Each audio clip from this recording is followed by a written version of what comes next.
The O.B.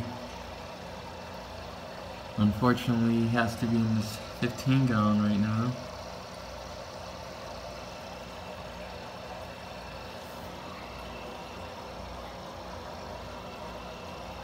I don't know if I'm going to keep him or I'm just going to have to go off to a new home.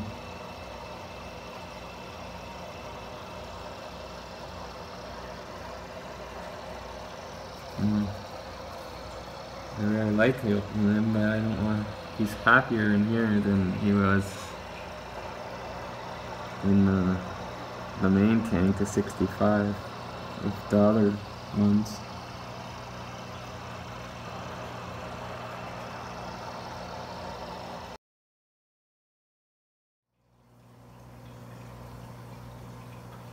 Hello everyone. A while back I made a video of my O.B returning to the tank because I had to take him out because he was getting beat up on. See, now it's a different story. Mr. O.B is the boss of the tank now, and he was fighting for a month or two to get to this position. Now, a few days ago, 3 days ago,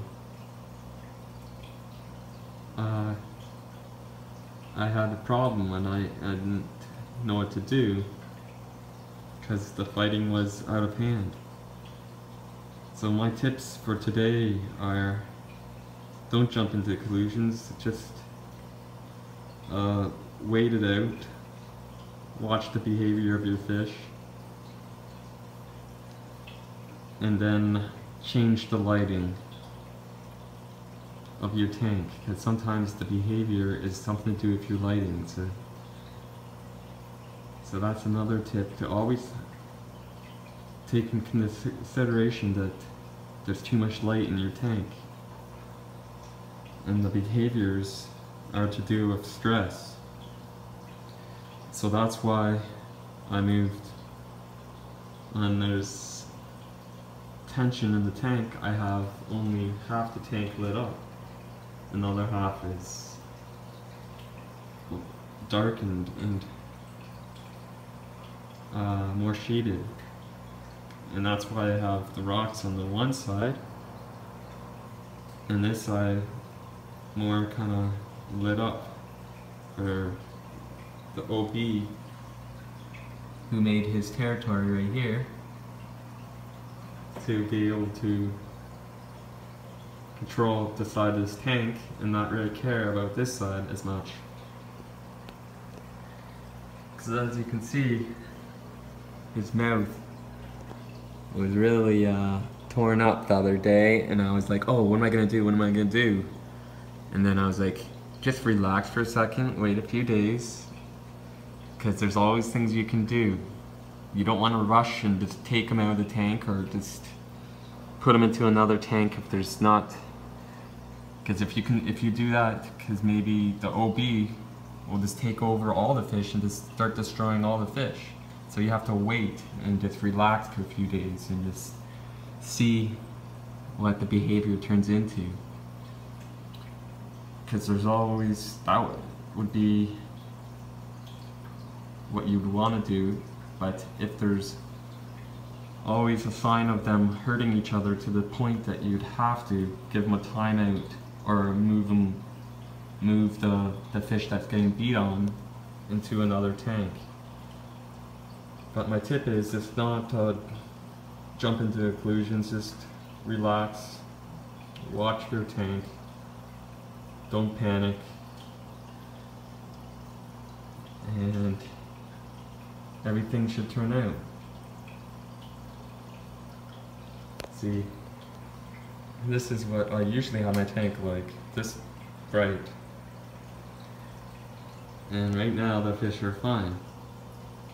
So I can allow that. Because his eyes were getting cloudy, his mouth was getting really swollen. So if continued on, I was going to be moving this one to repair,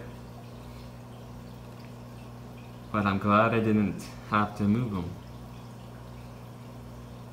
So fish keeping is for peacocks and halves is very difficult for aggression. I understand that. So it's different for everyone's tank. But I hope by just relaxing and just thinking over what you're doing and not just rushing into things, like throwing medication into the tank and stuff like that when you're not like, oh no, there's a white spot on the tank, or on the, not on the tank, on the fish, and you're like, oh no, and then you just throw medication in and then your fish die because the medication you threw in your tank is unnecessary. So I hope that it helped you out at all, and if I rambled on here quite a bit, but some people have been asking about how to keep these fish without getting them killed. So the first one is lighting, second one is relax, think it over before you jump into conclusions and throw medication or take the fish out.